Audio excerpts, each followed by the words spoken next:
नमस्कार, आप देख रहे हैं आपका न्यूज। राकेश टिकैत का पुलिस प्रशासन को कड़ा अल्टीमेटम। 17 मई तक कार्रवाई नहीं हुई तो होगा उग्र आंदोलन। जी हां, यूपी के फतेहपुर जिले में भारतीय किसान यूनियन के राष्ट्रीय प्रवक्ता राकेश टिकैत ने फतेहपुर जिले के हथगाम थाना क्षेत्र के अखरी गांव में हुए 13 हत्याकांड को लेकर पुलिस प्रशासन को कड़ा अल्टीमेटम दिया है। पीड़ित परिवार से भावुक मुलाकात के बाद टिकैत ने प्रशासन को 17 मई तक का समय देते हुए चेतावनी दी है कि यदि इस अवधि में दोषियों पर कड़ी कार्रवाई और पीड़ित परिवार को सुरक्षा व सुविधाएं प्रदान नहीं की गई तो भाकियू धरना प्रदर्शन से लेकर व्यापक आंदोलन शुरू करेगा। टिकैत ने अखरी गांव पहुंचकर पप्पू सिंह, उनके भाई पिंकू सिंह और पुत्र अभय सिंह की हत्या से आहत परिवार की व्यथा सुनी। उन्होंने कहा, परिवार की मांग है कि उन्हें तत्काल पुलिस सुरक्षा दी जाए और इस जघन्य अपराध के पीछे शामिल सभी दोषियों को चिन्हित कर सख्त सजा दी जाए। कुछ संवेदनशील मांगों और प्रशासन के साथ हुई बातचीत को गोपनीय रखते हुए टिकैत ने स्पष्ट किया है कि इन मुद्दों को सार्वजनिक करना उचित नहीं है, लेकिन प्रशासन को तय समय सीमा में परिणाम दिखाने होंगे। उन्होंने जोर देकर कहा है कि इस त्रासदी ने पीड़ित परिवार को पूरी तरह से तोड़ दिया है। टिकैत ने भावुक होते हुए कहा, पप्पू सिंह और उनके परिवार के सच्चे सिपाही अब हमारे बीच नहीं हैं। उनके परिवार में कोई जिम्मेदार व्यक्ति नहीं है, लेकिन भारतीय किसान यूनियन उनका परिवार है।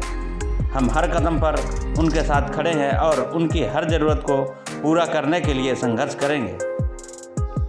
टिकैत ने प्रशासन को चेतावनी दी है कि यदि 17 मई तक ठोस कार्रवाई नहीं हुई तो भाकियू सड़कों पर उतरकर आंदोलन को और तेज करेगा।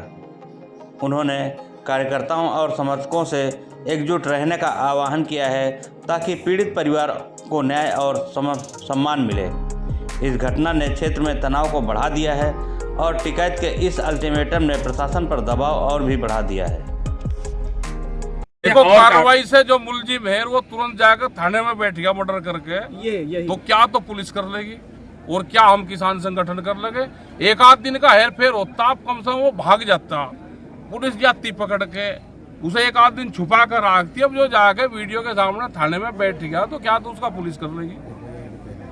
FIR से पहले ही मर्डर कर जाकर थाने में बैठ गया CCTV कैमरे के सामने। इसका मतलब उसको किसी का संरक्षण, बिल्कुल संरक्षण होगा। इसकी जांच होनी चाहिए, सब जांच इसकी पुलिस प्रशासन इसकी करे। क्या पॉलिटिकल इंटरफेरेंस भी है इसमें? भाई कुछ नहीं पता, हमें ज्यादा यहाँ के बारे में पता नहीं, लेकिन हो सकता है कि जो लोग यहाँ पर नहीं आ रहे तो इसका मतलब ये है कि मुलजिमों के साथ। आप कुछ राजनीतिक सवाल कर 15 लोग ये बता के उस टाइम पे मर्डर हुए तो 15 लोगों ने देखे यहाँ पे, लेकिन गवाही के लिए 2 ही आदमी आए, तो इसका मतलब भय का माहौल इस क्षेत्र में है। उनकी सुरक्षा की गारंटी देना चाहिए। जैसे लखीमपुर खीरी कांड में करीब 70-82 गवाह हैं और सबको सिक्योरिटी दे रखी है, तो यहाँ पे भी गवाहों को सिक्योरिटी जिम्मेदारी, इनके घर की जिम्मेदारी, इनकी आर्थिक मदद, इनकी नौकरी, बच्चों को कहीं बाहर भेजना, क्योंकि 2-2 साल के 5-5 साल के बालक हैं, 2 इनके घर में बच्चे, उनका भी कुछ हो सकता है। जी, आप कुछ राजनीतिक सवाल कर ले। वक्फ संशोधन बिल पे पूरा हिंसा भड़का हुआ है बंगाल को। हमने 2 चीजें ब्लैक लिस्ट की है, हिंदू मुस्लिम और वक्फ बोर्ड। ये भारतीय किसान यूनियन ने ब्लैक लिस्टेड कर दिया, इस पर हम कोई जवाब नहीं देते। वो तो बोल रहे हैं वहाँ लागू नहीं होने देंगे। हमें नहीं पता, हमने तो ब्लैक लिस्टेड कर दिया। जब कुछ सवाल ये है, ये सरकारी सवाल है, हमने ये ब्लैक लिस्टेड कर दिया, इस पर हम नो कमेंट्स वाला। तो ये क्या किस वजह से ब्लैक लिस्ट किया आपने? हमने कर दिया, तो उनमें भी तो लोग किसान हैं, आपके साथ जुड़े हैं, क्या भय है, किसी चीज का डर है? हमने ये कर दिया कि ये सरकार के सवाल है, जिस चीज को जिसको इससे फायदा हो रहा है वो इसको उठाओगा, जिसको इससे नुकसान होता है वो ब्लैक लिस्टेड। जनता सड़कों पर है ना बंगाल में, और आ जाए भाई। देखो, बंगाल में सरकार इनकी नहीं है तो ये सड़कों पर होंगे, जहाँ दूसरे की सरकार होगी।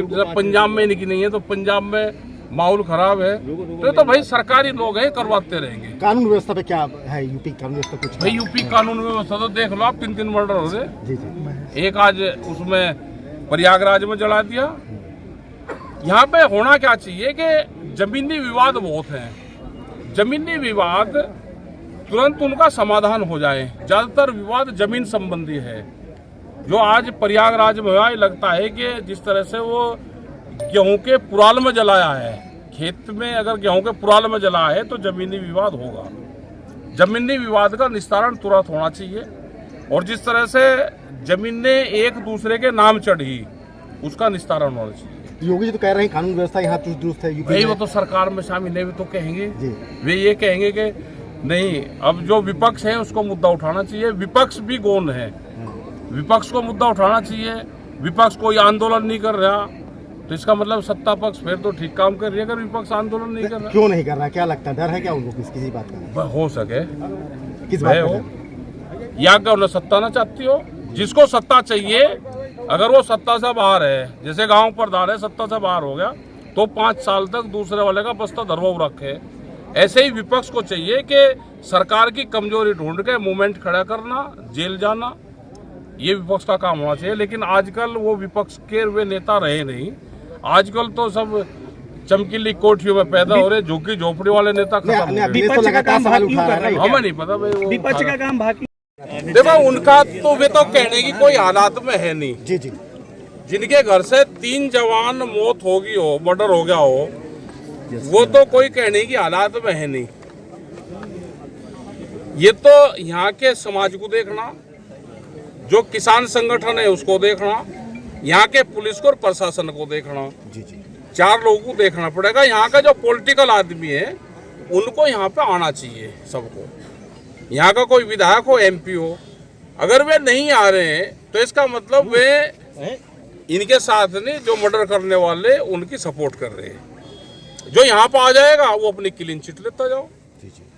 सबको आना चाहिए यहाँ पे। इनकी आर्थिक मदद भी करनी चाहिए। किसान संगठन भी इनकी आर्थिक मदद भी करेगा।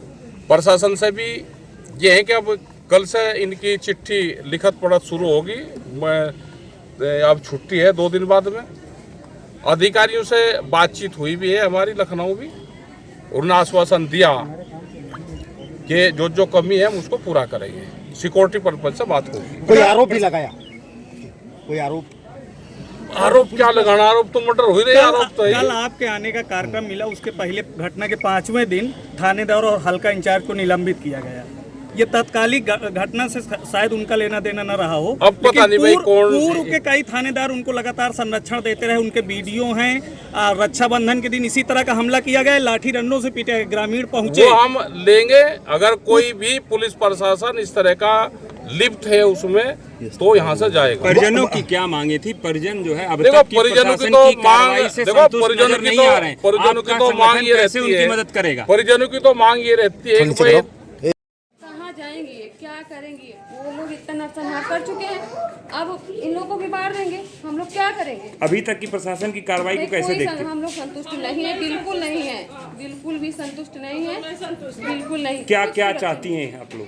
हम लोग यही चाहते हैं कि इसको अच्छी से अच्छी एजुकेशन के पास है, ये कर सकती है नौकरी, अच्छी नौकरी दी जाए, बच्चों की सेफ्टी दी जाए और फिर इनकी भी सेफ्टी दी जाए। हाँ, सेफ्टी नहीं है, बिल्कुल सेफ्टी नहीं है। हम लोग हैं अभी, तब तो ठीक है। क्या इस कांड के बाद से कोई धमकी ऐसा कुछ हुआ आप लोगों के साथ, भैया परिवार को? देखिए, धमकी है, लेकिन वो अभी हम लोग हैं तब नहीं समझ में आ रहा, लेकिन हम लोग हटे, दुर्घटना घटी, यहाँ घटेगी। अभी आप लोगों को डर है? बहुत डर है। हम लोग रात में भी निकलते हैं, इसीलिए तो हम पुलिस से बोले। से वो अपराध ही करता चला 30 साल से मार रहा है। नहीं हुआ, पूरे गांव में यही करा, दहशत फैली। हम लोग को कुछ दिखा ही नहीं। खामिया तो क्या बात, कुछ ही नहीं दिखा। कानून का, प्रशासन का कुछ भी नहीं दिखा। सुरक्षा की बात, आप उनकी सुरक्षा क्या स्थिति है? कुछ नहीं था भैया। सुरक्षा ये था जब ये लोग बात किए कि मतलब अगर हम लोग बाहर जाए, दुख हो, बीमार हो, कुछ हो, तो ये लोग बोले कि बस हम लोग बाहर के लिए, तुम्हारे लिए नहीं है। पुलिस प्रशासन बोला कि तुम्हारे लिए नहीं है, हम बाहर के लिए है। तो बताइए हम कैसे बताएं कि आप लोग क्या मतलब हम लोग के लिए कर रहे हो, सुरक्षा क्या दे रहे हो? जब इंसान के लिए नहीं दे रहे हो तो घर के लिए क्यों दोगे? घर का कोई क्या करेगा?